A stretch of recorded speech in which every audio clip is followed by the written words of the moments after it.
Hello, everyone. Welcome to Random Encounter 326 or 326. My name is Jonah Logan, and much like the rest of North America, we've been in the middle of a heat wave here in Toronto. It touched 35 degrees yesterday. My God. And today, the heat wave finally broke with rain.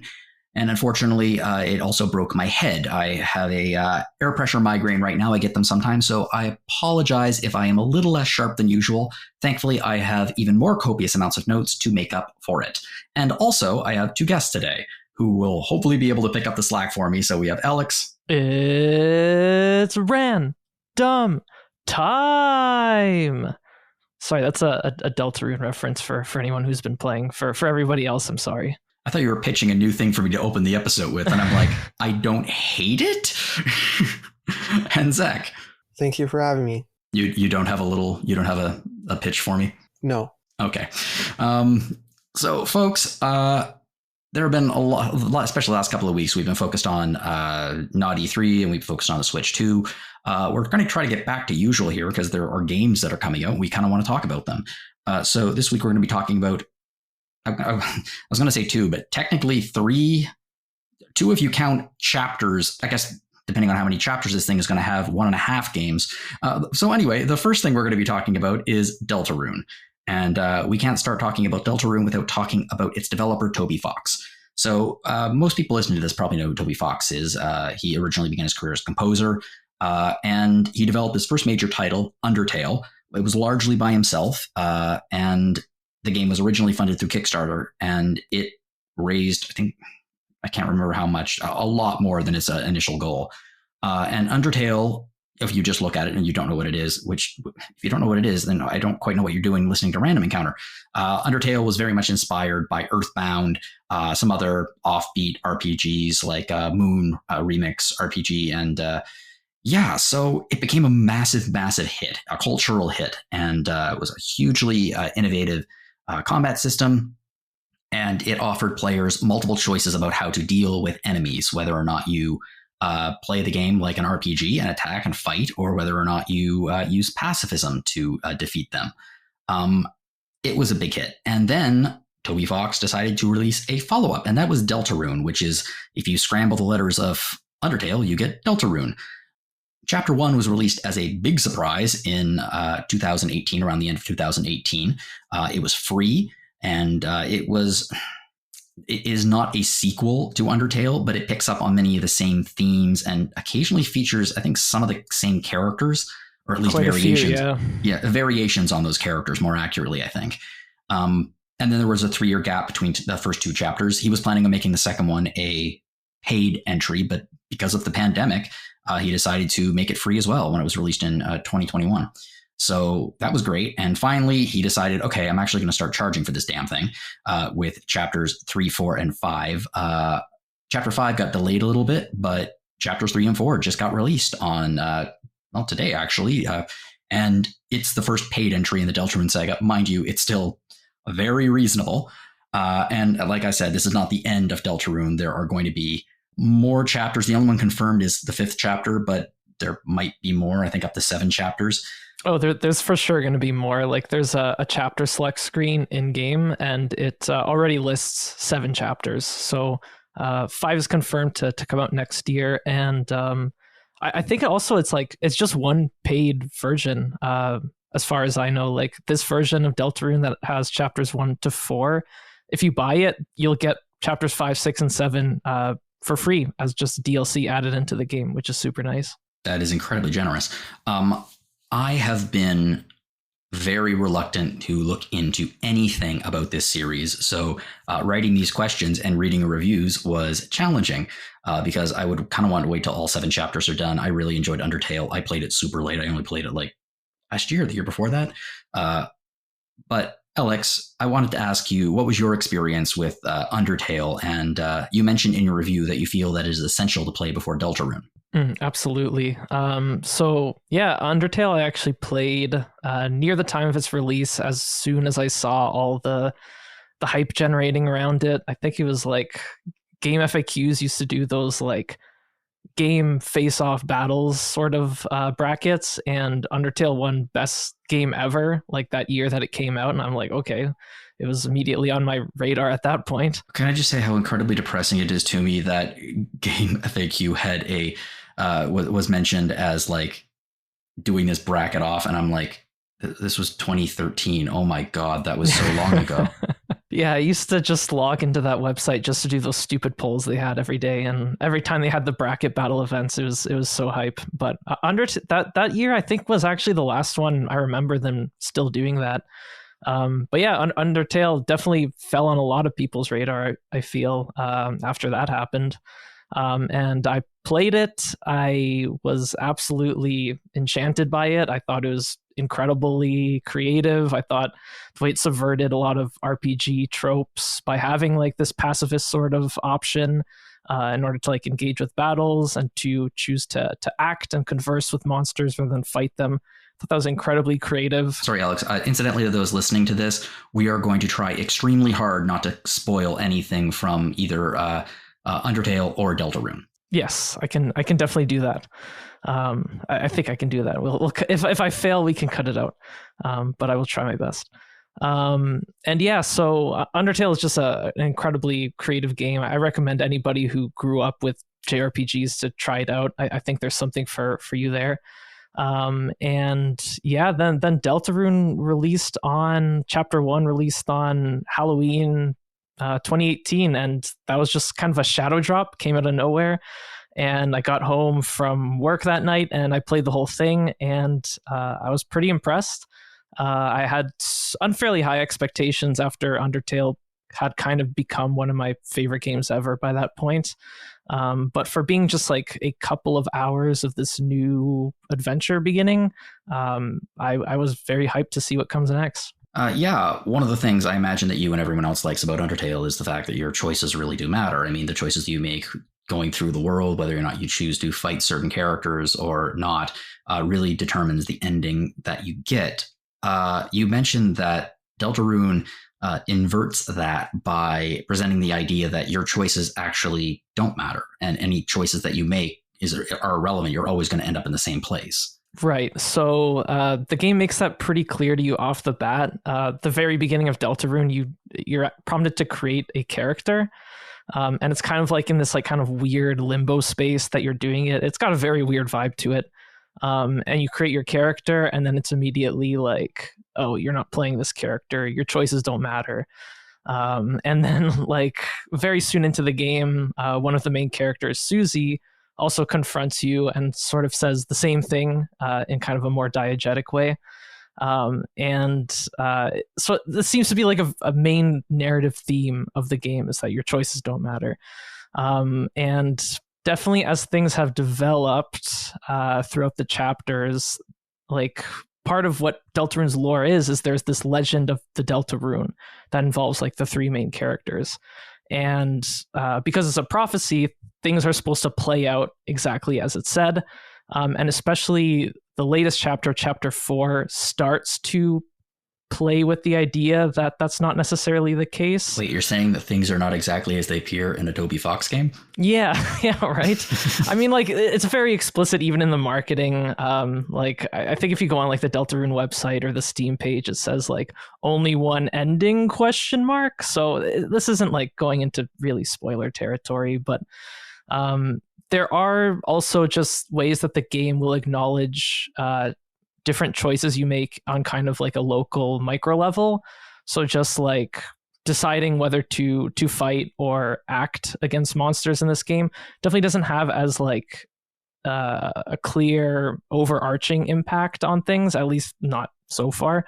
But the game will acknowledge choices you make in more subtle ways. And there's also kind of like a secret alternate things you can do similar to Undertale that lead to some different story events unfolding. So definitely a lot of secrets in this game, a lot of reward for replaying, which I think is very key to the way it's being released episodically, where we're kind of just like left with bits of content as we're like frothing at the mouth for more, so we want to replay. So it's very replayable in that sense. You can see how different things can play out. And yeah, I've loved all 4 of these chapters so far, but and I'm glad I played them. I'm glad I played them multiple times now even, but I really can't wait to play even more. What can you tell us about the characters, the main characters of this? So Chris, Susie, and Ralsei. Ralsei, okay.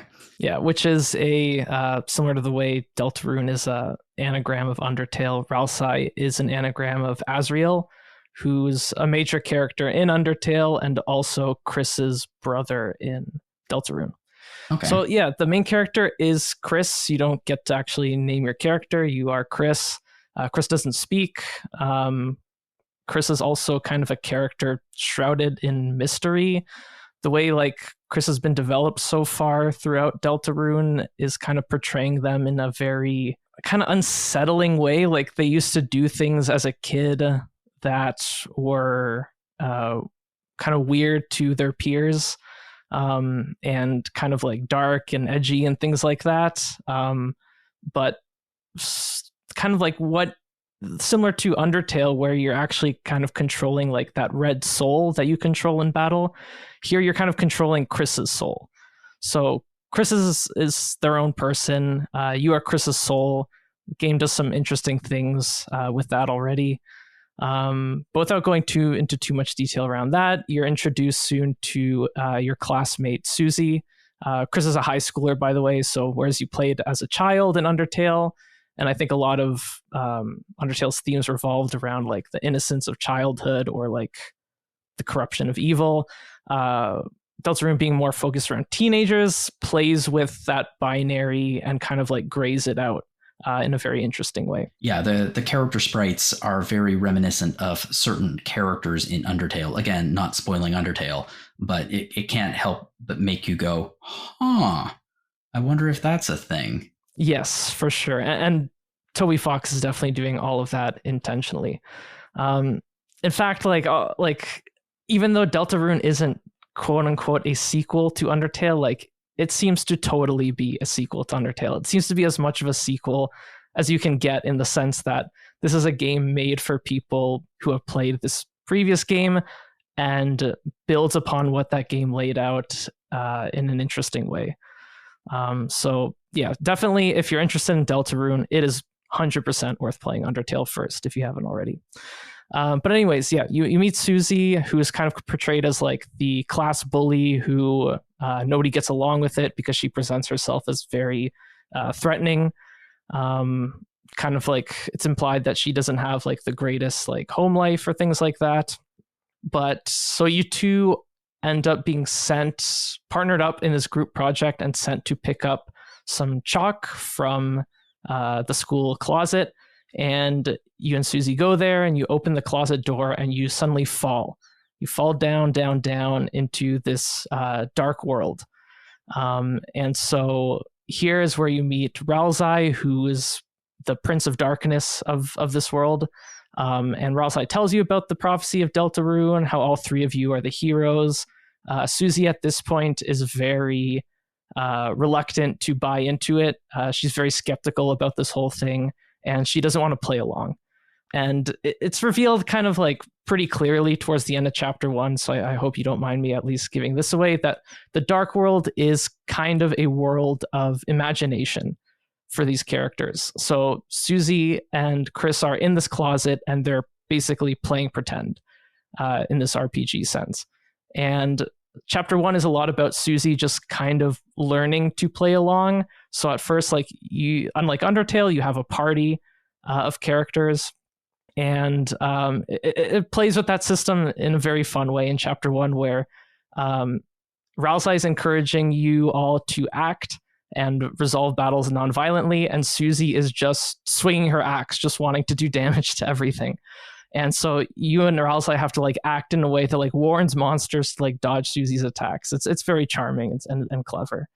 But yeah, that's kind of like the main dynamic of the party as it's introduced. I really want to pivot to the new stuff, so 3 and 4, but I did want to ask you about the combat in the game, because the perspective of this changes from, I guess you could say, the Dragon Quest style battle screen of Undertale to a bit more of a Final Fantasy kind of characters on one side, enemies on the other side, but it still maintains the bullet hell elements. Yes, absolutely. So it's still like battles are still divided in this like attack defend phase. So in the attack phase, you choose either to fight, which is just like Undertale. You have like kind of a timing based command where each of your characters has a bar, lion flies towards the bar, you want to like get it centered and then get max damage out of that.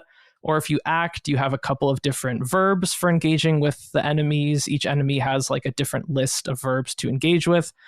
So it becomes more of that kind of word-based puzzle solving you get in Undertale. So very, very similar in premise, the combat. But the party system does add a little bit more to it, especially with the inclusion of abilities now. And also a TP bar, which you use to get those abilities. And the way you get TP is, so it's like a shared meter for the party. You always start with 0 TP in each battle. And you can defend to get TP.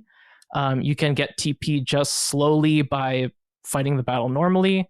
And you can also get extra TP by, so in that second defense phase of the battle where you have like control the red heart and you have like a bullet hell sort of element, if you graze very closely against enemy attacks, that'll actually get you extra TP. So that's like kind of the most key iteration, I think, to the battles, other than just like having like a full party now, is that it incentivizes this kind of like risky play where you're like, oh, if I like just dodge this attack, I'll get more TP and I'll be able to use more abilities.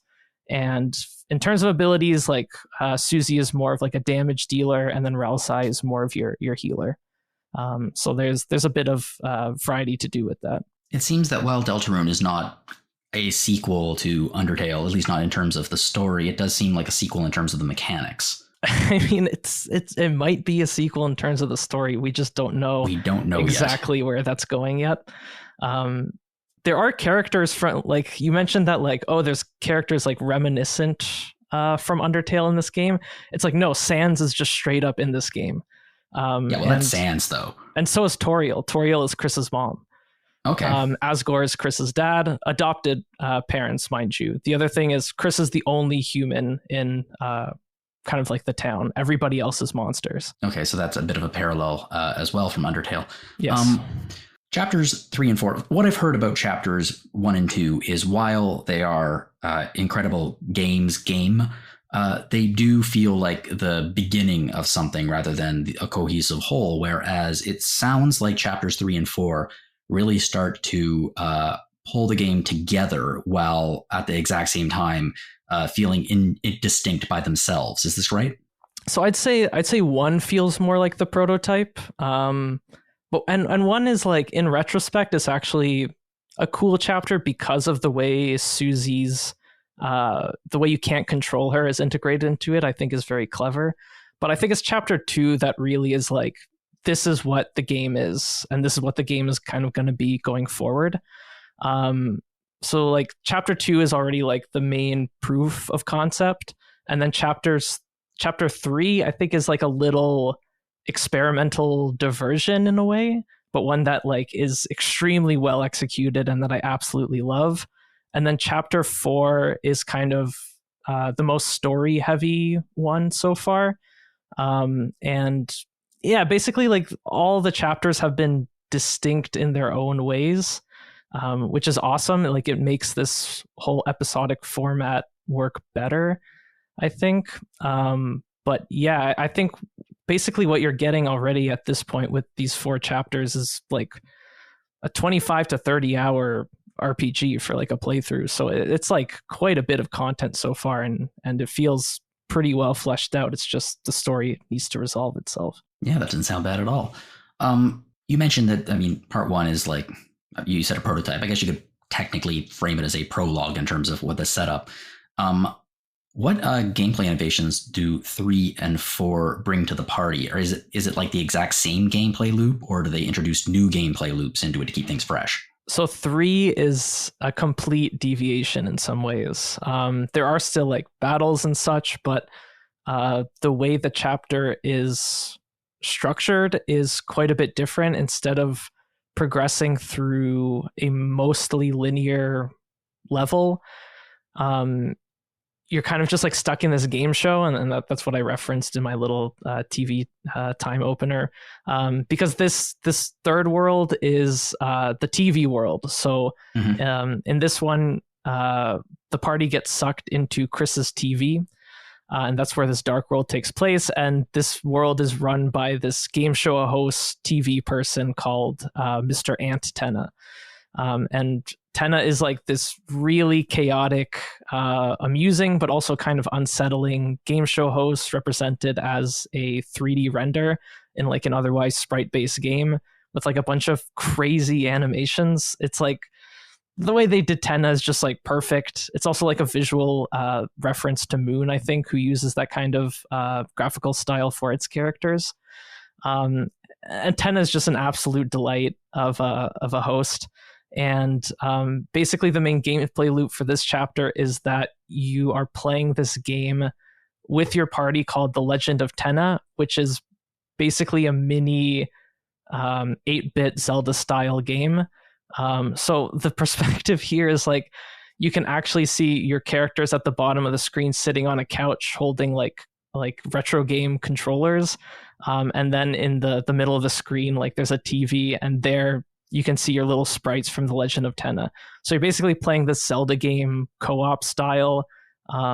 It's really like charming the way that Susie and Ralsei, their AI, works in this game. Like it really makes it feel like you're playing with friends who are just kind of like goofing around as you're trying to progress the story.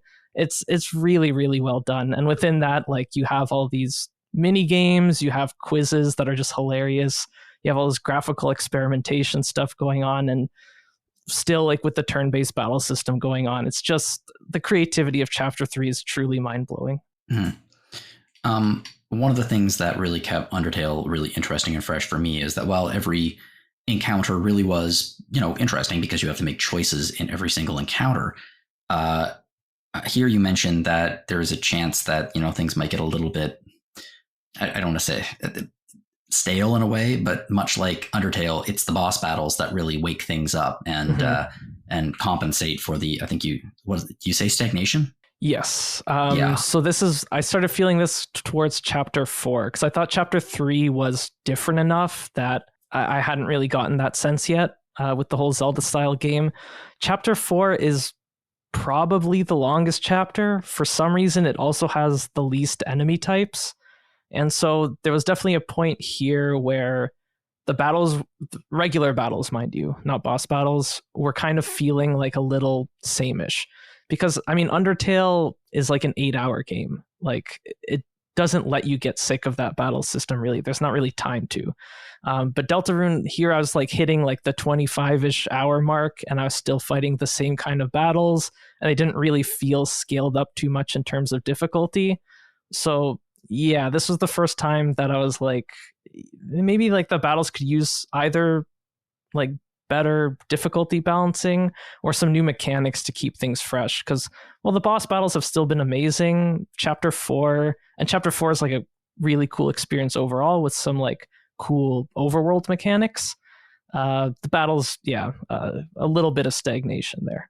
Are you a little concerned about where the battles might go with 5, 6, and 7, or do you think there's going to be hopefully enough innovation there to push it forward? I guess I believe in Toby Fox enough that I think there will be something there to keep things fresh. The way these games are written, I actually wouldn't be surprised if the stagnation was actually part of the game or revealed to be at some point.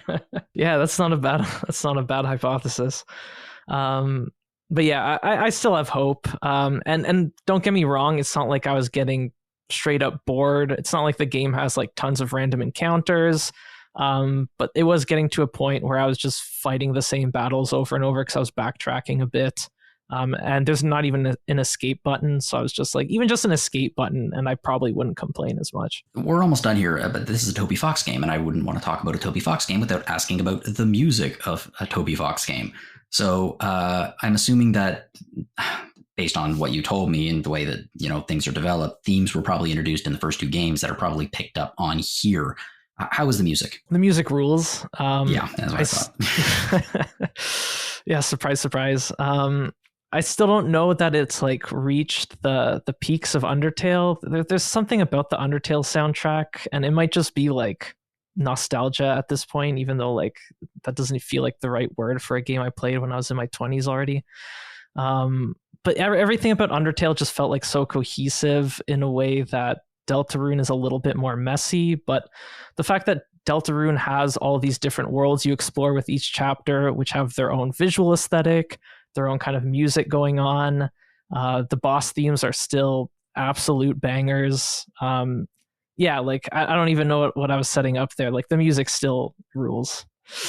I just wanted to ask you okay, so we now have 4 chapters of Deltarune, which is considerably more than double what we had before, actually maybe even more if you consider part 1. Based on that, how do you think it holds together as a game at the moment? And or should people like me, for example, wait until the entire thing is released? So I had played chapters 1 and 2 a couple times already, and I've been playing chapters 3 and 4 just to also see like the different sort of paths and decisions you can make. And I'm a huge fan of the game, and I'm a huge fan of Undertale, and I would recommend people just get into it now. I think there's something exciting about this episodic release format that is getting people like caught up in discussions about it, theory crafting about where the story is going to go. The replay value is there for like when the next chapter drops and you want to refresh yourself if you play the games again. They're so well made, and there's enough kind of variety that I think another playthrough is just welcome. That's me speaking personally. I would say the only type of person who should probably continue to wait is someone who just like cannot stand cliffhangers. If that's you, maybe just wait till the full game is released. Otherwise, I don't see why not get into it right now. It is like a good 25 to 30 hour RPG with just tons of creativity and variety to it. So yeah, there's my pitch. It's a good pitch. Yeah, so Deltarune, you have to pay for it now, but you get your money's worth. And I greatly suspect that it will continue into the future. And it's available on all kinds of platforms, but it's also, I guess, I can't remember. Was it announced with the Nintendo Switch 2 announcement? I can't remember. It was, yeah. It was in that original lineup.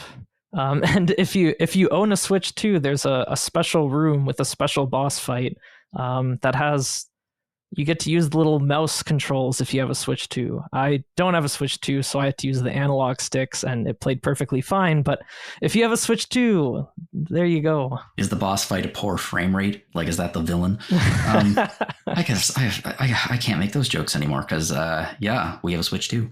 All right, Aleks. Well, thank you very much for playing through. I mean, I don't know why I'm thanking you for playing through the first 2 or these games. You just adored them. So it really was my pleasure. Yeah, I really hope that it doesn't take another 3 years, 2 years, 4 years for the next entry to come out. I will throw out chapter 5 has already been confirmed for next year. Oh, okay. Well, that's exciting. So you don't even need to wait that long. It'll still feel like pretty long, I imagine. Don't worry. You can play 3 and 4 a couple more times. That'll hold you over. Exactly. Well, let's pivot now from a game that looks very much like a 16-bit game to a game that looks like, PlayStation game, early PlayStation game, PlayStation 2, not the original. There are more polygons here than the original PlayStation. So, Zach, you recently played, is it Raidou Remastered or Raidou? I call it Raidou Remastered. Raidou Remastered, The Mystery of the Soulless Army. So originally this was released in 2006. It was the 3rd entry in the Devil Summoners series. These games were released Atlus was releasing them kind of at the same time as the Shin Megami Tensei series. And each game kind of jumps between various time periods. Like the first game is set in modern day Japan, and then there's one in a future cyberpunk city. Whereas this game and its direct sequel are taking place in the 1930s, and it instead of the Shin Megami Tensei series, it features real-time action RPG combat. And unlike the post-apocalyptic settings, this is set in it's a detective story, essentially, especially this one specifically, which apparently, draws from pulp fiction, and not pulp fiction in the Tarantino sense, in the like detective pulp novels and things like that.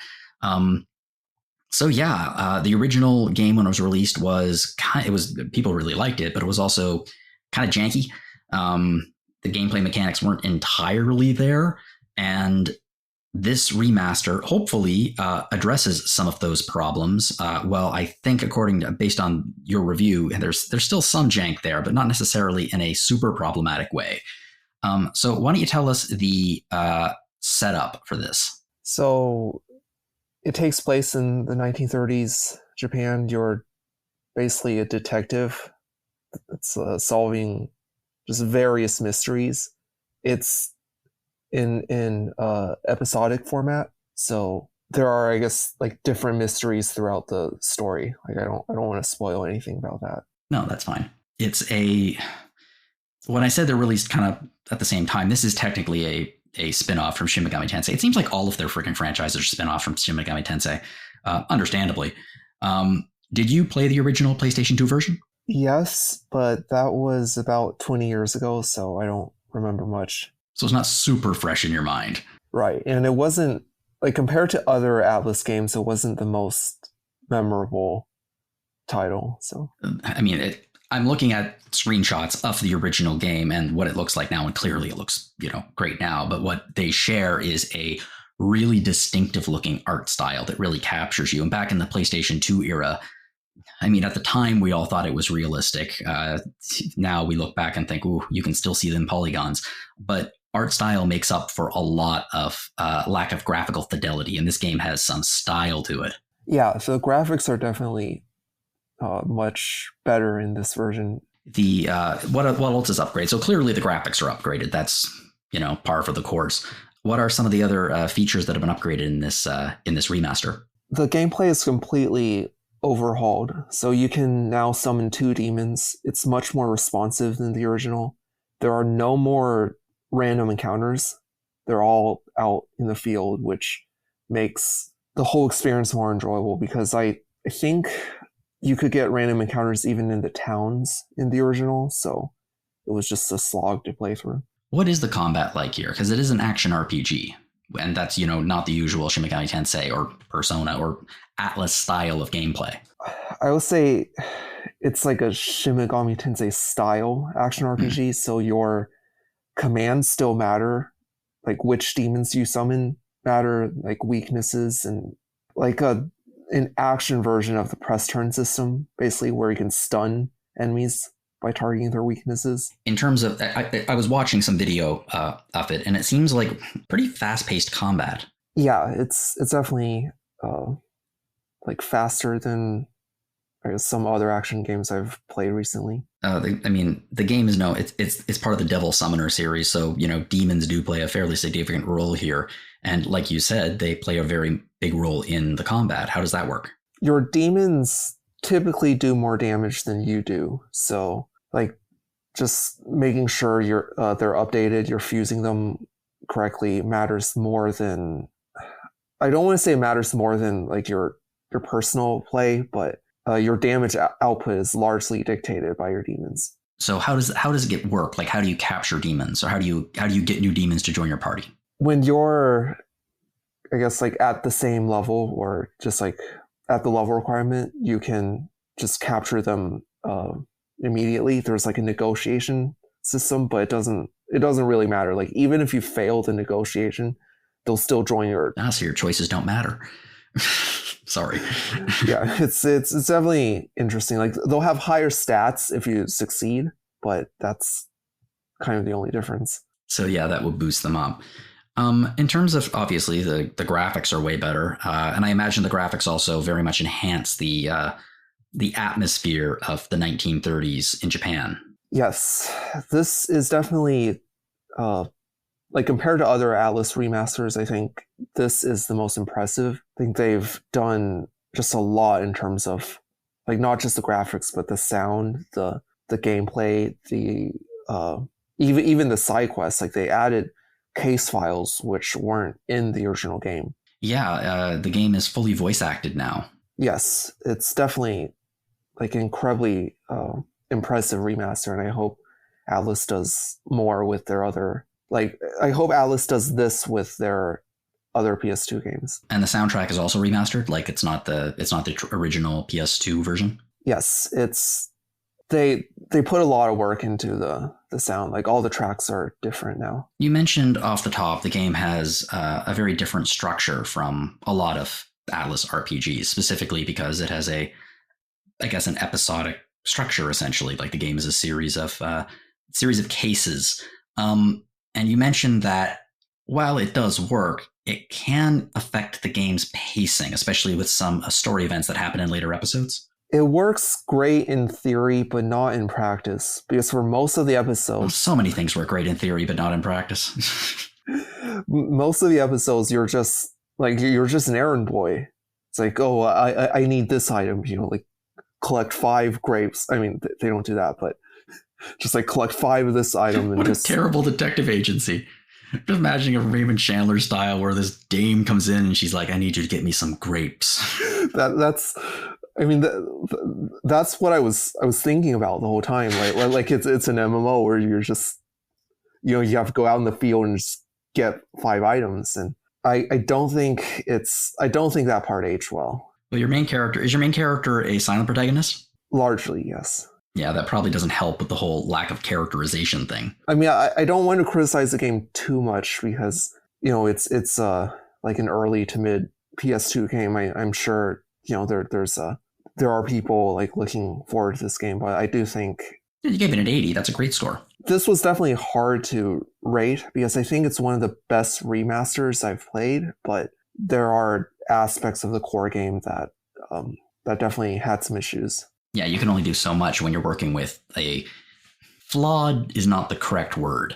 You're dealing with a thing that's a product of its time in many ways. Yeah, and I think the more hardcore base would have more patience for certain mechanics. While I think a newer fan might have some issues with, I guess, what I mentioned in the review. Yeah, that's what you said in your review. You'd be hesitant to recommend this to players who have only played modern Atlus titles like ReFantazio or, I guess, Persona 5. Yeah, there are so many different, I guess, quality of life features that didn't exist back then. But I do think that a hardcore fan might appreciate this more because they like those aspects of the classic games. I guess one of my questions for you, this is a remaster, obviously it's going to have better graphics, better sound, voice acting, and a completely revamped battle system, which is, I mean, that's a lot of work that's put into this to rebalance and everything. But I'm curious about what some of the rough edges from the original game that you are still feeling here. Like I mentioned before, the structure of the game has a lot of issues, particularly in the first half where nothing really happens, I would say. Yeah, that's a key problem when you're telling a story. Yeah, I think it's extremely disjointed, where it feels like one episode doesn't necessarily flow into the other. It's like technically if they showed certain episodes to you out of order, it wouldn't even change anything. Okay, yeah, so this is very much I'm trying to draw a parallel here between this and television of, I guess, the 90s, where they're just figuring out serialized television, essentially, and their shows are experimenting with it, and sometimes it doesn't work. And the first few episodes especially are like, well, that was a waste of time until you get to the good stuff. Yeah, and I wonder if that's intentional, right? Because if you're watching a TV series back then and you're you missed one episode, it wouldn't affect you too much. That was the whole thing about syndication, and as syndication's vanished, because it used to be, someone would sit down at 5 o'clock at night before they eat dinner and they'd just watch an episode of whatever was on. Whereas now, because we consume television very differently, syndication doesn't really exist anymore, at least not in the form it did back then. So serialized television makes more sense. Right. And I will say, to be fair, it does improve later in the game. You can see how certain scenes tie together, but there's still several episodes that didn't really do anything even by the end. So that's a little disappointing, but on the other hand, it does sound like there's only so much you can do with an old game, especially one that's this old, before you are essentially remaking the game, not remastering the game. And it sounds like this is running right up to the border of a remake and a remaster based on the changes that they've already made to the combat system. Yeah, I'm glad they made so many changes. I'm glad I guess they're doing this to such I guess like a niche title, especially compared to their other PS2 games. I'm glad that this is a thing, and I hope they do it for all their other games. The Devil Summer series and this, I guess, sub-series within the Devil Summer series, that's too deep in terms of sub-series. You're right, it's never been quite as popular as Shin Megami Tensei, Persona, but it still does very much have its fans. And what I'm curious about is, I don't know if you've played it, but like I said, this is a series and there is a follow-up. There is a sequel to this game. And I'm curious, do you think this is going to be successful enough for them to remaster its sequel? I hope so. I think the sequel back then was much better received than this game. So I hope they continue with that. I was hoping that they remaster both like in one package, but that's probably asking a lot considering how much they've changed with just this game. Yeah, and I mean, when you look at this, you can really see the DNA of a lot of future games here. One of them being your cat.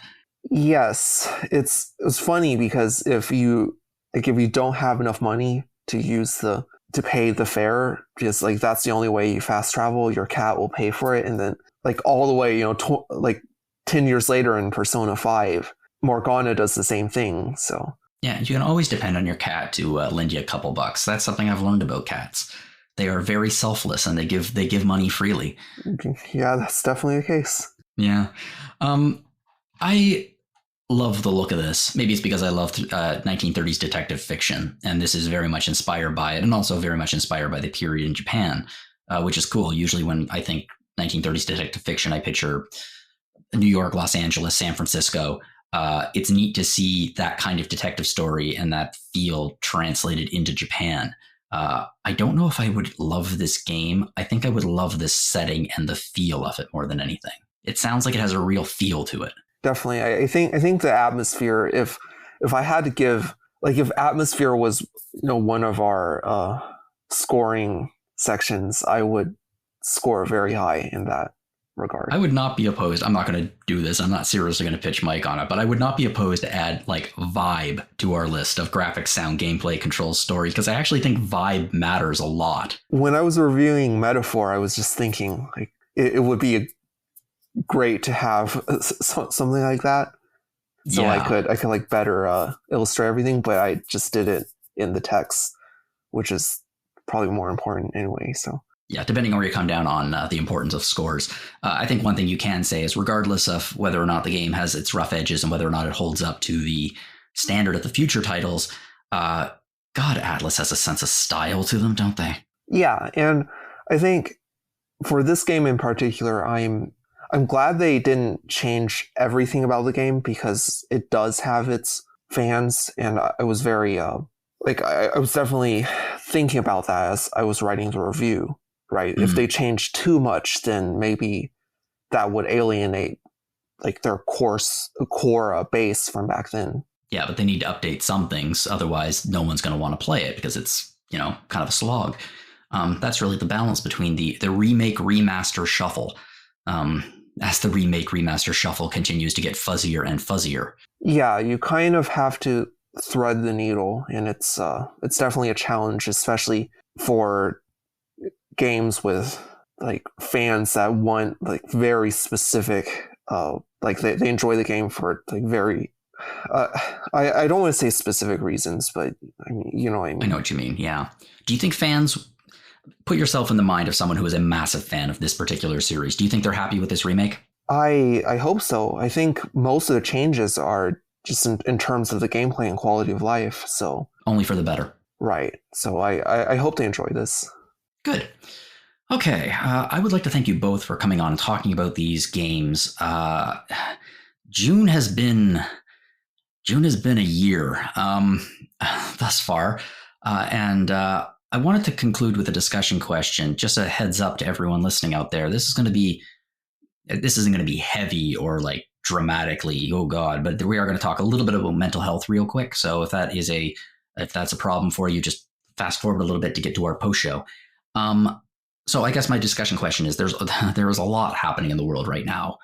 so much happening in the world right now, and it's genuinely difficult to keep up because when something happens, something else is immediately following, and it's just tremendously overwhelming. And generally, this kind of cascade effect can really start impacting how people are able to process things that happen in their immediate lives, whether that be with their personal life, health, finance, career, relationships, that kind of thing. And for many people, video games provide them with I don't want to use the word escape, but a gateway to something that allows them to de-stress and relax after having to deal with all the pressures of the day. You have a bad day at work, you go home, you play some Zelda. And for other people, those stresses of the world and your personal life, instead of video games being a way to blow off steam, it actually almost increases the stress because you want to play a video game or you want to watch a movie, you want to watch a TV show, that kind of thing. But you are so stressed out that you can't play them until things settle down. I'm curious what camps either of you fall into, and how do you deal with this problem if you do fall into the can't play the games because you're too stressed camp? So I would say that I definitely am impacted by it, but I wouldn't say that I'm unable to enjoy like any games or entertainment product in that moment. I would say that usually in these times, I would go to something that is just familiar and comfortable to me. And something like Deltarune, which is like a homage to the games I grew up playing, feels like the ideal kind of comfort, or even like going back to one of those games that I used to enjoy and I know well and feels familiar. And like, I guess that just goes for like kind of nostalgia in general. Nostalgia is a comforting thing. I think it also can also be a comforting thing to a dangerous extent, which is maybe worth just mentioning now, because like we see how a lot of like the bad kind of movements, populist movements happening around the world are kind of premised on like nostalgia and returning to a past that is not quite as you remember, sort of thing. So I think nostalgia can be a big comfort in times where kind of like your mental health is feeling challenged, and just sink into it wisely. Don't get too lost in it. But also like if it is giving you comfort, I think that's a worthy thing to treat yourself to, if it helps. I've always thought of nostalgia as, for a creative, for someone who is whether it's an actor, writer, anything like that, nostalgia can either act as inspiration or it's a trap, and you really need to be careful about that. Absolutely. Zach, how about you? So I am very task oriented. So reviewing games specifically has been very helpful. So I appreciate like the opportunity to like review so many like big titles, because I get to focus on the game, right? I take notes. I think about like how to, I guess, prepare my review, and I have a set deadline, right? Embargo to finish it. So that's been helpful in like keeping my mind off things. All the things. See, I actually 100% agree with that. Back when I was only a reviewer for the site, I played a lot more video games because I was reviewing a lot more. Now that I have Random and I'm the review manager, I don't review as many games as I used to, because just more responsibilities, that kind of thing. But back then, like, I would get a game, I didn't even know about it. I would play it. It would take me either a couple of days, maybe even 2 weeks. It was a massive one. I'd review it, and it would be task. It would be like, okay, and I would be enjoying it. I would be loving it, maybe, unless it was like, I don't know, a terrible game, but I would be able to do it. And then once I stopped doing that, it did become more difficult for me to play games, because the games all of a sudden became, especially bigger ones, especially RPGs, became a massive, it takes so much time to play them. Mm. I am unfortunately one of the people who, if I feel super overwhelmed, I have trouble absorbing anything new. So I do fall back on the classic, okay, I am incredibly stressed right now. I need to blow off some steam, instead of, I don't know, starting up a brand new game with no context that I understand. Like, I have no idea. Just something that's, I'm going to look at my computer right now. What do I have? What do I have installed in my games I want to play folder that I have not yet played? 1,000 Times Resist. Easy. So I really want to play 1,000 Times Resist, but I feel so overwhelmed by the world and my health and my personal life right now that diving into 1,000 Times Resist would be almost overwhelming, because I would need to buy into this new reality. I need to learn about this world.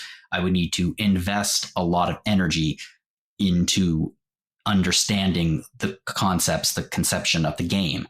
Whereas instead, if I, just to pick a game at random that Aleks and I know very well lately, New Vegas, I can just start New Vegas and I can play New Vegas and I know exactly what to expect. I don't need to put a ton of energy into thinking, okay, what's this about? I know what it's about. And if I want new content for New Vegas, I've talked a lot about this in the episode, I can just download content mods from fans, and some of them are almost as good as the actual game itself. And I can play those. Essentially, they're DLC, and the barrier of entry is tremendously lowered there. Much lower than it would be, for example, to play, I don't know, looking at this list I have here, Tunic, for example. I was just curious, because this has been on my mind lately, because I think, oh, God, I want to play that game. Why don't I play that game? And the answer is, it's just like, well, I can't make the investment into a new thing because I just don't have enough in me. And that's a poisonous attitude to have, by the way. And I know it is, and I am working on it, as I think many other people are.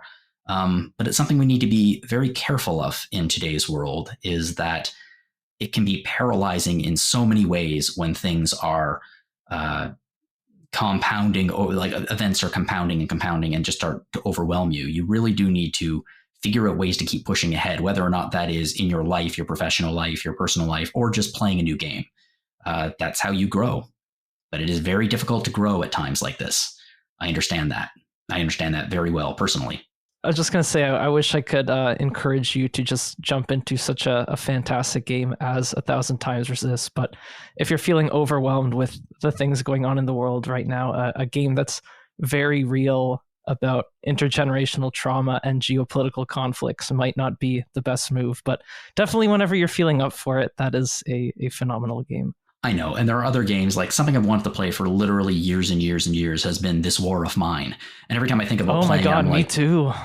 But every time I think about playing it, I'm like, nope, that's a little too close right now to what's actually happening in the world. And it almost makes you feel guilty, because you are playing. I understand that the game is, gut wrenching in many ways, but you're making hard choices that people in the world right now actually need to make, and it's life or death for them. This is not me putting down This War of Mine or saying it's not legitimate art, because representations of that reality are very important. I just have trouble, actually taking the leap and playing it. It's a little bit similar to, I can't play this. I hate admitting this, because I love his games and I love his design sensibilities, and who doesn't, but Papers, Please, I can only get into about 30 minutes into Papers, Please before I'm like, I can't really play this right now. It just feels too viscerally of the moment, which is depressing because it was released a long time ago. Yeah, that's such a good example of a game that uses its minimalism and creates just like such a phenomenal atmosphere out of it. That game feels oppressive as hell. Yeah. And of course, like games that aren't oppressive, like example, I don't think I'm going to find a whole lot of existential dread in like Tunic. Although maybe I've heard interesting things about Tunic. I hear it's not just the Zelda like you think it is. Well, anyway, folks, again, I want to thank you very much for sharing how you react to this kind of thing with me. It's just been on my mind a little bit lately, and I wanted to talk about it. And it's a more interesting question than some of the ones we usually talk about. Like, oh, what do you think about this upcoming game? It's like, no, what do you think about, how you react to events in the world through the lens of video games? And a good way to react through the lens of video games is to support us here at RPG Fan. That transition, it made more sense in my head, but you know what? I'm going to go with it. There are a lot of things that we currently sell in our shop at www.rpgfan.com/shop. There are a lot. You can go to the main shop, which has like mugs and t-shirts and all kinds of things. We have some new products coming out later this year. We will absolutely keep you tuned on that. And we also have in the kind of other shop, our collaboration with Hyperplay RPG, the RPG Fan Review Card Collection. And that is a collection of nearly 300 of our review cards, as seen on Instagram. I am in there a fair bit because those reviews were written before I became the review manager that are running Random Encounter. So there's a lot more of me in there than there has been lately. I love this book. I just adore it. It's so cool. Another way you can support us is to check out our past episodes of Random Encounter. Like I mentioned off the top, the last few weeks have been a little nuts around here because there's been so much news dropping. Like first week, we had the Switch 2 and the and Naughty 3. So yeah, check out those episodes. I'm really proud of them. And I think that we're probably going to be getting back to just like, game. And talking about, what's currently happening in the world, which is kind of what I really, really love doing. Now, speaking of what is currently happening in the world, the Capcom Spotlight just wrapped up. We saw some pragmatic gameplay. Sega is coming to Street Fighter 6. There are swimsuits coming to Street Fighter 6. We have more look at Resident Evil Requiem. Oh, apparently there's some Monster Hunter Wilds news. That's exciting. Free update coming out soon. Let's see. Nope. No Ace Attorney news. Don't give a shit. Okay. Continuing on now over at Retro Encounter. For the last few weeks, Zach, myself, and a few other folks, including someone that you have been listening to lately, have been chatting about Fallout New Vegas. And I think that the second episode of that game journal is coming out next week. I loved this. It was I had such a good time playing through it again and just talking about it and playing it with folks who have never played it before and seeing their perspectives. That was really, really cool. We also have Rhythm Encounter, which is RPG Fans' music podcast. After a few weeks off, Rhythm is back. Last episode was last week because we go, they have a week, we have a week, they have a week, and we've been off for a little bit because the schedule has been messed up because of various events. But no, they're back. And the latest episode is Foliage Ocean, the second story. And it is an episode focused on forest themes. There was an episode focused on forest themes early in the run of Rhythm. Wow, many years ago. And this is the follow-up to it. And there's some really, really cool music in there. If you'd like to contact us here at Random, you can fire us off a message at podcast@rpgfan.com. If you have any suggestions for future episodes, anything you'd like to share with me, thoughts about the games, please fire me off a message. We'd love to get it.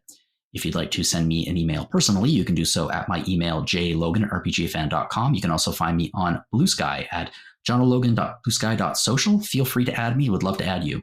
Aleks, where can we find you online? You can just email me at alexfranichek@gmail.com. And Zach? You can find my reviews. I think it's on the website, RPG Fan. Cool. If you enjoyed this podcast, please share it with your friends to help us get the word out there. And you can also rate us on iTunes or your other podcast players of choice. You can also write us a review. That'd be cool. Again, Aleks, Zach, I'd like to thank you for joining me tonight and for certainly investing all of these hours in these games because there are the amount of hours that go into playing video games for review and for Random and for all kinds of other things is truly staggering sometimes. So again, thank you both very much. Thank you for having me. Thank you. Anytime. And to anyone out there listening, I also love the fact that you've invested your time into listening to this podcast. And whatever you're playing, have fun.